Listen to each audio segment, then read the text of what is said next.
Making a decision about your relationship is never easy, but you don't have to do it alone. Inside The Decision, the only place where I offer direct coaching, I help women just like you navigate the uncertainty of their marriage. Today, I'm opening the doors and sharing a behind-the-scenes look at a real Q&A session. In this episode, you'll hear real questions, real coaching, and real breakthroughs. Whether you're facing a tough decision or just seeking clarity, I hope this gives you exactly what you need to take your next step. I think I unmuted. Hi, how are you? I'm great. How are you? I'm good. Thank you. All right. So I have a million things I could talk about, but I'm just going to ask the question and see where it goes. Yeah. I like posted like 14 things today, so I'm going to pick one of them. And the one that's kind of got me stopped in my tracks was watching your video on what are your expectations of your husband? Yes. Okay. So I did respond to that, but it was like right before this. Okay. So I feel like, all right, so wait, keep going. Set up your story. Okay. So everyone knows what you're talking about. I'm not giving the whole story. Forget it, because that would take way too long. So, but when I watched this, I thought, okay, I get this. I get the difference between what are your expectations that are your important boundaries that you create to or have to stay in marriage. Yeah. And versus loving unconditionally. Mm-hmm. Or as close to unconditionally as possible. I'm looking at your picture and I'm like, wait, is that you? Okay, now I know who you are. Okay. Yeah, that's it. What's that picture on there? I don't know. It's like you've got the gray scarf and yeah. That was last winter hiking. Yeah. It almost looks like your hair is gray. That's why I didn't recognize you. Okay. No, not yet. So, and I can get there to the I love. I do. I love them. Good. It does feel good. And it was a long time and it does feel very good. Yeah. So then brainstorm, just write down all your expectations. Even if there's 100 of them, you can whittle them down later of what's important to you in order to stay in the marriage. And I looked at my page. I had a page. And there's nothing. There's nothing. And what it made me realize was, or what I'm thinking is, I don't know if there's anything that can. Okay, so I want in this marriage. I don't know. Right. So I want to explore that, because I was like, oh, well, that's super interesting, because usually people are, these are all you expect. Like they usually have a lot, right? And I could a few years ago, yeah. Several, yeah. So I felt like if I was to stay in the marriage is the piece that's tripping you up. So, and here's the reason why I'm questioning that. And I'm glad that you brought it up, because we can talk through it. Because a couple other people said, yeah, I get stuck there too. If he changed this, I could stay in the marriage. When you frame it like that, it feels like I'm trapped. I have to stay forever. If he changes this, I have to stay. So I have a client right now where her husband's super controlling. And so she wasn't ready to say, we're done. But then when I talked to her about, okay, then let's come up with what's the deal breaker. If the deal breaker is, I am not willing to be in a controlling marriage. I'm not. Controlling is the behavior. We have to understand what's going on underneath that's causing the urge or the need to control. Yeah. Are you, husband, willing to address that and solve that issue? Are you interested in it? Number one. If he says yes, then almost think of it like a decision tree. If yes, great. Let's see if he takes action. If no, that's a shame. But that does give me information, because my deal breaker is I'm not willing to be in a controlling relationship. So if you're not willing to solve the underlying issue, I'm not willing to do that. So that is clarity. So in a way, it's good news. right? So yes or no. Then if he says, yes, I'm willing to do it, then is he actually doing it? Is he taking the steps that he needs to take to solve that underlying issue that causes his need to control other people? If yes, then it becomes, well, how long do I have to wait to see change? And if no, then no, he's saying one thing and doing another, and that also leads to clarity. So I feel like when you put it in the context of, if you change this thing, then I have to stay, it makes you feel like there's a pillow over your face, or that you're trapped, or that you're controlled. And anytime someone feels trapped, controlled, or a pillow over their face, they're going to run, or they're going to fight you off. Right? So I don't want to answer that question, because there's nothing he could do that would make me want to stay forever. And that's the part that I felt like if we tweak that, I wonder what would open up for you. Does that resonate? Honestly, I understand that. Mm-hmm. And no. Okay. And I'll clarify why. Because he has made changes. He is one of the more rare cases, I think, where he has made huge realizations about himself, about how he came to how he was treating me, how he was treating our kids, mm-hmm.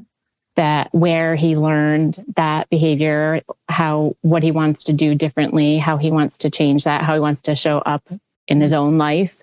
Mm-hmm. So he's made enormous changes, and he's very, very open to learning, to listening. Okay. Not perfectly, but none of us are, but the change in him is enormous.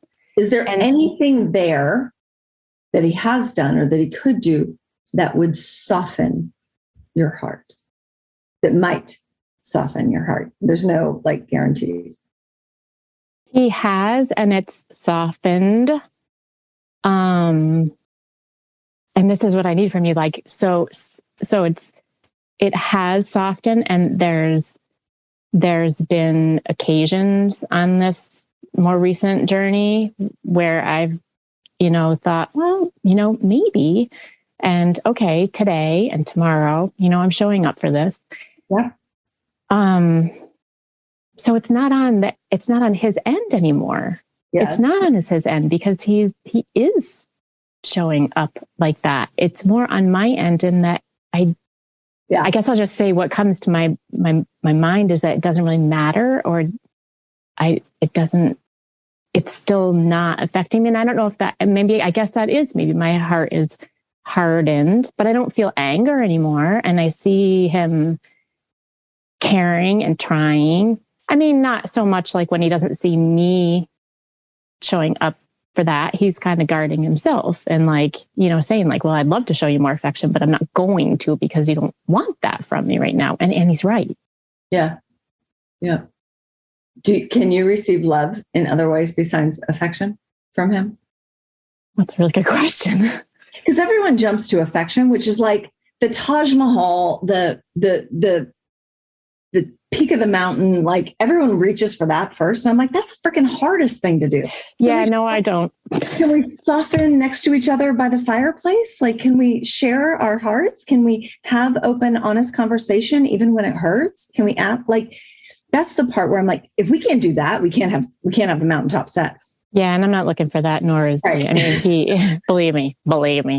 Right. So I'm like, first things first. Is there anything that he was doing or is doing or could do that might help you soften? And then if yes, lovely, communicate it. If not, is there anything you feel like you could do to help you soften? Do you want to soften?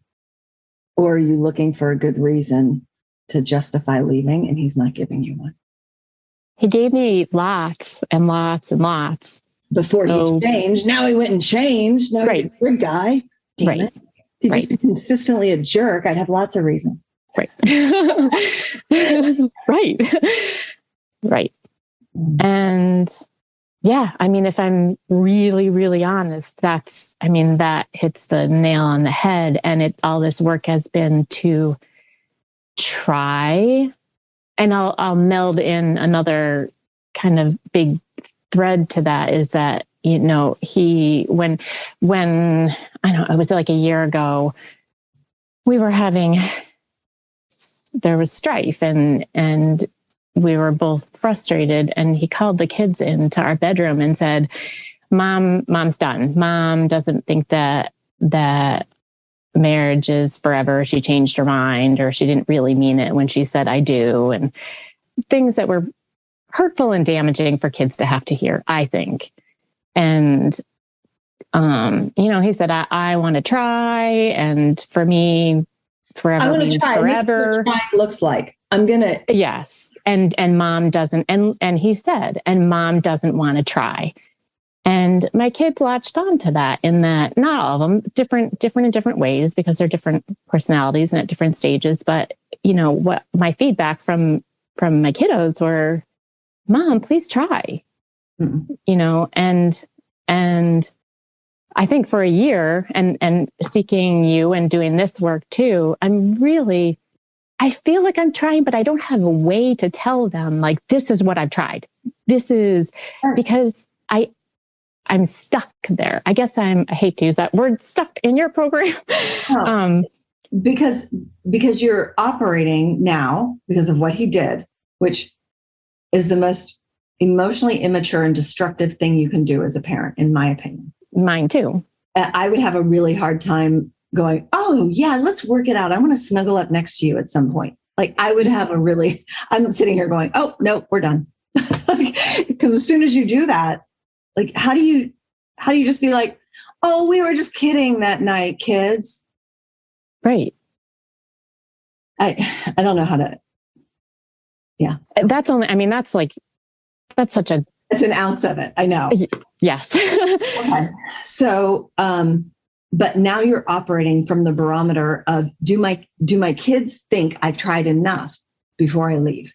Now, most people are looking for like their mother to understand, or their next door neighbor to understand, or you're looking for your kids to understand, and your kids have no way of understanding. They've never been in a marriage. Right. They have no idea. And so that's not, if you're aiming for that bar, it's not attainable, because they can't understand your perspective. They've never lived your life. They've never walked in your shoes. They don't even know what marriage is, except from what they've seen of mom and dad. I guess it made me, I really, really appreciate that and hear you. And I agree with that. This is why, like, doing the live coaching and people raising their hand and stepping forward and do it, like, it's so much, because I never would have got that from Facebook. I never would have been able to answer that question because I didn't have that context. Right. And like you said, that's announced. I've been severely belittled, gaslighted, things said in front of the kids to the kids that are just so damaging. Not that I'm an angel. I'm learned, just but because I'm human. But that, it tells me what else he's willing to do. Yeah. Right. And as long as he's made out to be the victim, he's the good guy in the story and you're the bad guy as it relates to the kids. So you need to shore up. You need to spend all your energy in your relationship with your kids. Yeah. So that they know, look, we're both trying in our own way. There's no guarantees. And that, if I can teach you anything in your life, there's no guarantees. There's nothing on this planet that is permanent. Like, there's not a blade of grass out there. There's not a leaf on a tree. There's not a gray hair in my head or my boobs on my chest. Nothing is staying the same. Like, nothing, right? Like, everything is changing constantly. Yeah. Sometimes we change and we grow together, and sometimes we grow apart, and nothing's gone wrong. This is the nature of life. And while it can feel scary when there's change, I promise you, you will come through it. And so will I, and so will your dad, no matter what, right? Like, if you're going to teach kids something, it's how to navigate change, because everything changes all the time. But we get so tied to it should remain the same. And I'm like, y'all were born to the wrong planet. Yeah. That's not how it works here on planet Earth. Yeah. Right. And so you can't control what he does or what he shares. I've seen a lot of destructive things. But you can encourage him to, like, look, lots of people carry lots of mommy and daddy issues through their entire life. How you and I navigate this matters. Right. And I get that you want to be the good guy and I be the villain. I be the bad guy because I'm the one choosing it. But you know what? It took a lot to make me choose this. A lot. So you can tell whatever story you need to tell so you can get up and look in the mirror every day. And I'm going to need to tell my version of that story. Yeah. But I'm not going to burden my kids with it because that's not the parent I want to be. Yeah. So, all right, where did that leave us? I know we got on a tangent now because once you brought in the kids and him saying that, I was like, oh, we're done here. Yeah, that's my Achilles heel right there. But you can't operate with, will my kids see that I'm trying enough? One day they will understand when they're old enough to understand. But you're also their mom. They came from you. They're not going to be like, oh, I don't need my mom anymore. Dad's holding it all down and dad's all I need. Like, that's not happening. Yeah. Right. So even though they may not understand, there's a certain amount of trust that moms have with their babies. Yeah. No, they know your heart. They came from you. Yeah. So yeah, you can say, I get that you feel like, even if they said, you didn't try, because dad said you didn't try. Well, what it brought up is my reflection to myself, like, did I? Have I really? Have I tried everything? And that's where I am right now is, am I trying everything? And when I went to go write that list down, I was like, why do I have nothing? Okay, so let's do this. Because that was one of the places where we started. Oh, I guess this is going to be our last question. Because that was one of the places where we started, which was, how long do I have to try before I just can give up? So like, isn't it just easier to go out and find someone new? So much easier. I don't know. There's a lot of single people that would disagree with her and be like, it's not so fucking easy out here. But the idea of all of a sudden the mood just got really dark, like the sun's going down. Sorry about that. So wait, the first question, remind me. Sorry, I got distracted with all the other things happening. About the expectations that are like deal makers or breakers, essentially. Yeah. And how do I know when I've tried enough? And when have I tried everything? Yeah. So there's no magic formula for this because it's so specific to each individual person. What I can tell you in general, a lot of women come into the group and they watch a lot of videos and they learn a lot. And they're like, oh, now I know the things. And I will bring that into my future relationship, but they haven't ever practiced it. Right.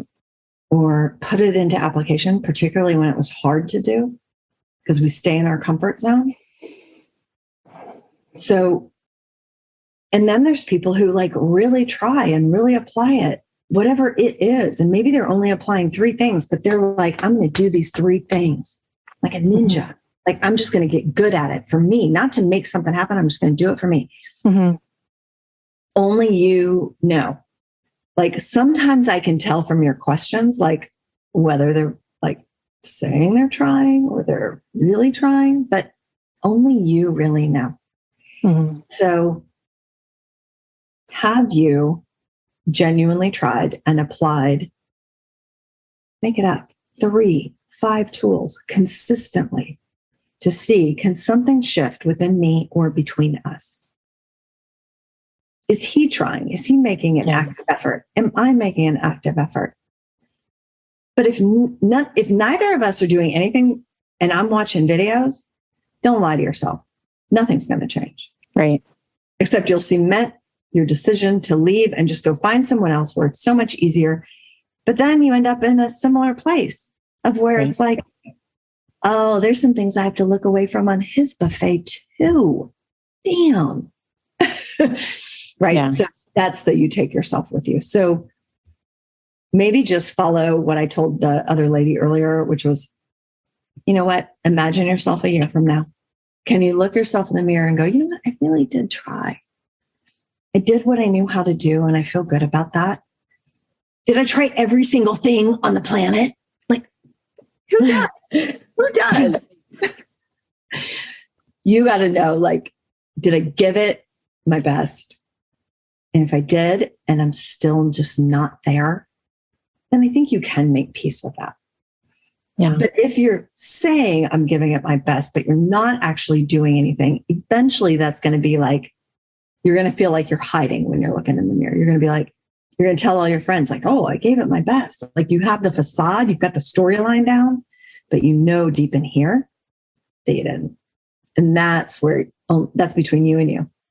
Yeah. Yep. Okay. Thank you. You're welcome.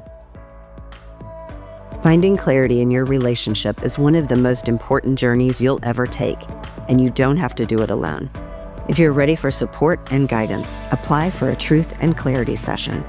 You'll speak with a member of my team who will help you explore your situation and see if working together is the right next step for you. Visit clarityformymarriage.com to apply now.